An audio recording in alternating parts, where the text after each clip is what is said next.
G'day guys, it's Ben here to bring another video. This one is going to be looking at what you're going to need to get your little urban hobby farm up and running. Alrighty, so one of the first things I really think you need to do is personal protection. So you need obviously to develop your understanding and your knowledge base, but that is an ongoing process, and I don't believe it actually ever stops. But one of the things that we need to do that we can control is our personal protection. So sun hat is a big one, and sunglasses, because the sun can be a big problem. A long sleeve shirt preferably. Eye protection, hearing protection if you're going to be using power tools. And I also find gloves are a really good way to go.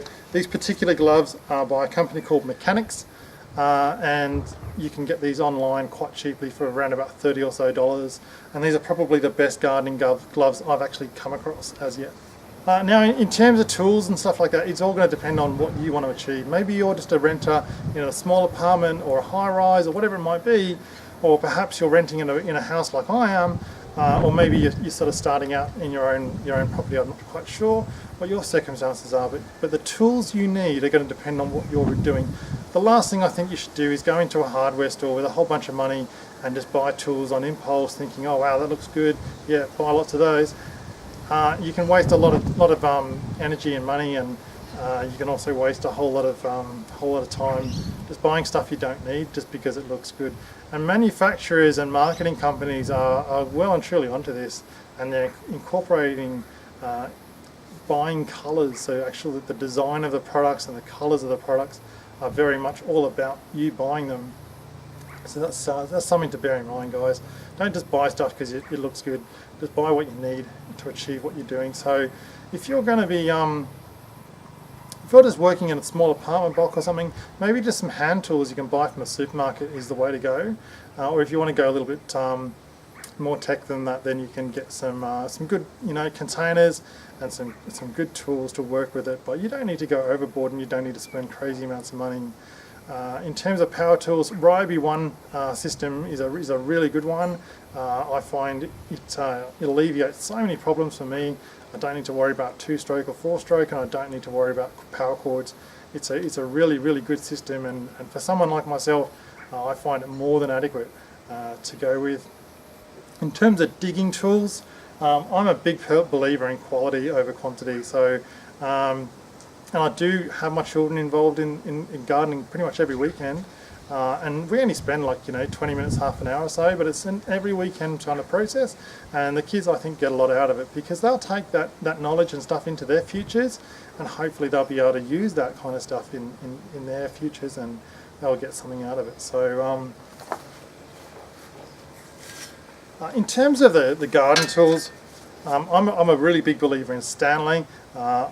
My parents used Stanley tools when I was a kid, and from what I can see, these are really well built, good quality tools, and yeah, I definitely recommend them.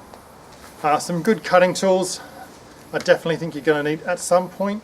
I use Friscar's secateurs, and I use Cyclone loppers and shears.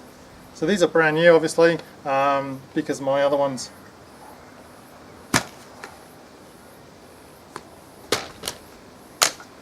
fell apart on me a couple of weeks ago, and I need to go out and get some new ones.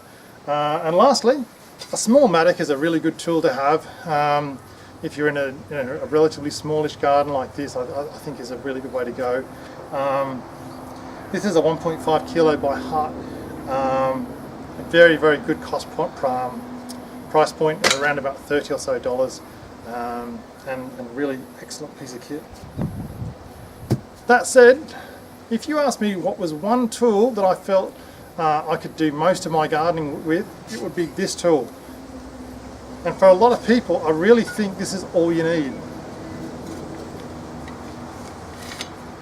It's one of those army folding spades, and it's also got like a mattock or a pick type application to it.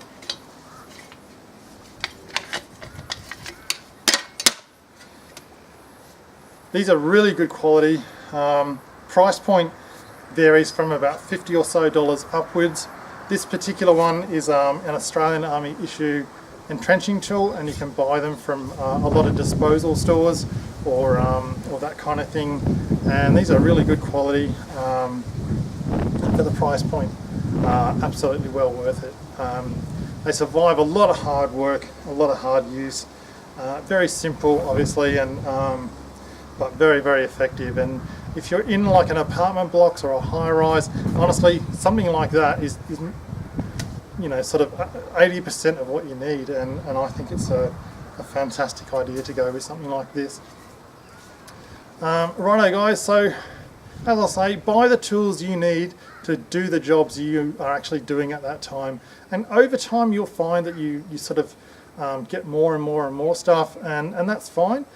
Just sort of limit yourself down to what you need, and as you find that the stuff that maybe gets superseded or whatever, that's okay.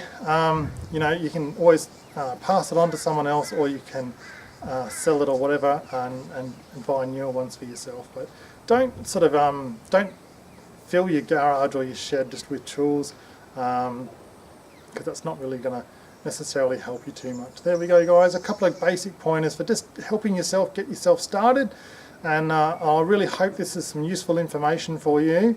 Thank you very much for watching, thanks for your time and patience, and I look forward to seeing you in my next video. Well, thanks for watching. If you've enjoyed this video, please press the like button. If you have any comments, suggestions, or questions, please feel free to share this video with Twitter, Facebook, or LinkedIn. Please leave a comment below.